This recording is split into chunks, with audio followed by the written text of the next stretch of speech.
Wao mama, karibu sana. Umeniambia nije na nimekuja. Nipe habari za huko. Usijali mwanangu. Mambo yote yanaenda kuwa sawa.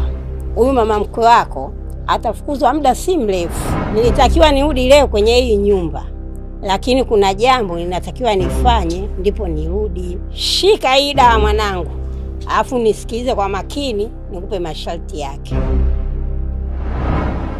Hiyo dawa unatakiwa ukaimwage pale getini. Mume wako sasa hivi anarudi, ndo awe wa kwanza kuikanyaga hiyo dawa. Baada ya kuikanyaga hiyo dawa, kuna mambo yatatokea, utafurahi mwanangu. Nenda sasa hivi ukamwage hiyo dawa, maana yuko njiani sasa hivi anakuja.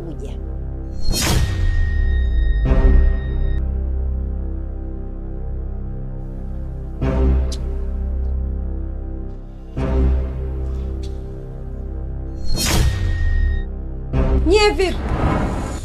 Mbona mmesimama hapo, mnafanya nini? Tunakuja kumwaga uchafu. Kumwaga uchafu ndio muongozani wote wawili? Hebu nendeni huko.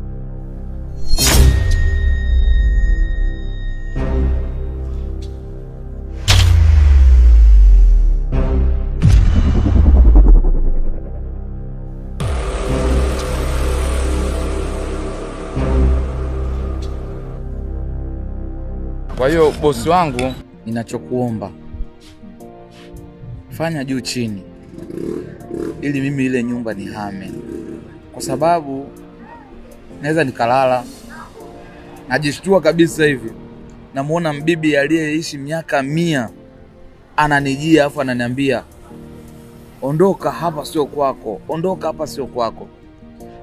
Watoto kina Patronize, kina Sasha wanakuwa na kazi zao pale, anatokea mtu ambaye hawamfahamu, wanaambia hapa ni kwetu, ondokeni. Kwa mauzauza kila kona.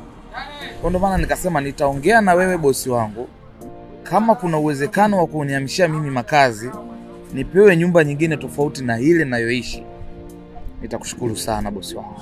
Mr. Thomas, Naam. Najua wakati unapitia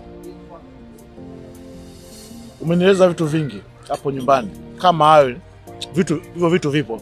Vitabu vyetu vyote vitakatifu vinazungumza, vinaamini ushirikina upo. Tuwezi kukataa. Sasa tuwezi kuhamisha haraka. Kama unavyojua hizi imani, unaweza kama pale ukaenda nyumba nyingine mpya yakatokea hayo. Lakini tuweke vitu sawia kabisa. Ofisini pale na viongozi wengine tutakaa tulijadili hili tuone ili uweze kuhama nyumba mpya, lakini tutajiridhisha kwanza, tutafanya uchunguzi wetu. Sawa? Tutafanyia kitu kama hivyo. Usiwe na wasiwasi. Sisi tuko pamoja na wewe. Tuko pamoja kabisa na wewe. Kwa sababu utendaji wako wa kazi unategemea utulivu nyumbani mpaka kazini. Nyumbani kukiwa hujatulia, kiukweli kabisa, hata utendaji kazi utashuka. Mwaka jana kama unakumbuka ulikuwa mmoja wa wafanyakazi bora.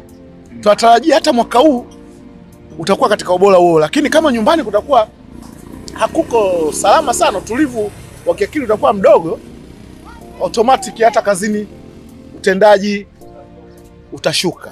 Sawa? Kwa hiyo lazima tutafanya kwa sehemu yetu, kuwe na utulivu, uame, maisha mengine yaendelee. Kwa hiyo sio na wasiwasi. Asante.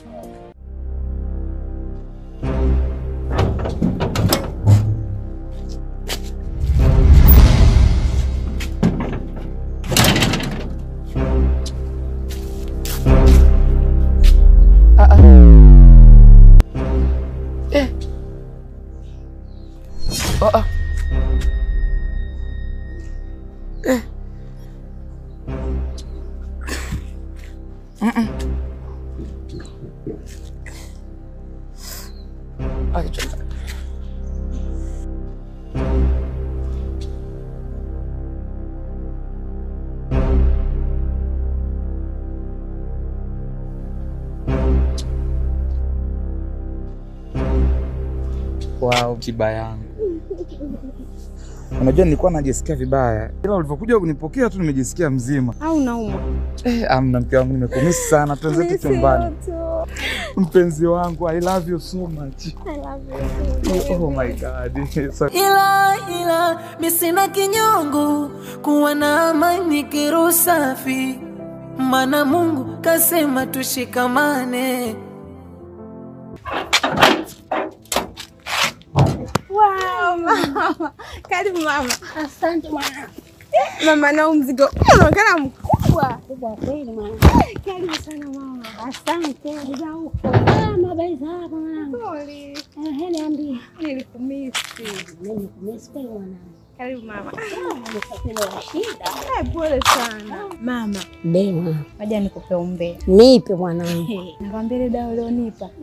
Acha sasa hivi mume wangu ananipenda. Kweli? Ananisikiliza kila ninachomwambia. Sasa hivi mahaba yote kama yote napetiwa humu ndani hamna anayeongea zaidi ya mimi. Sasa mama, yeye nataka mama mkwe aondoke mama. Basi usijali mwanangu. Yaani nimekuja na kingine kipya kabisa.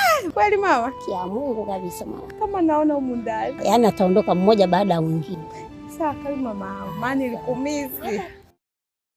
Na ni wajibu kwa pamoja tushikamane. Yani ni kukunja sura, kupakaziana yasona maana. Kumshirikisha Mungu kuna manufaa, hasa kwenye mambo yasona maana. Hapa jamani.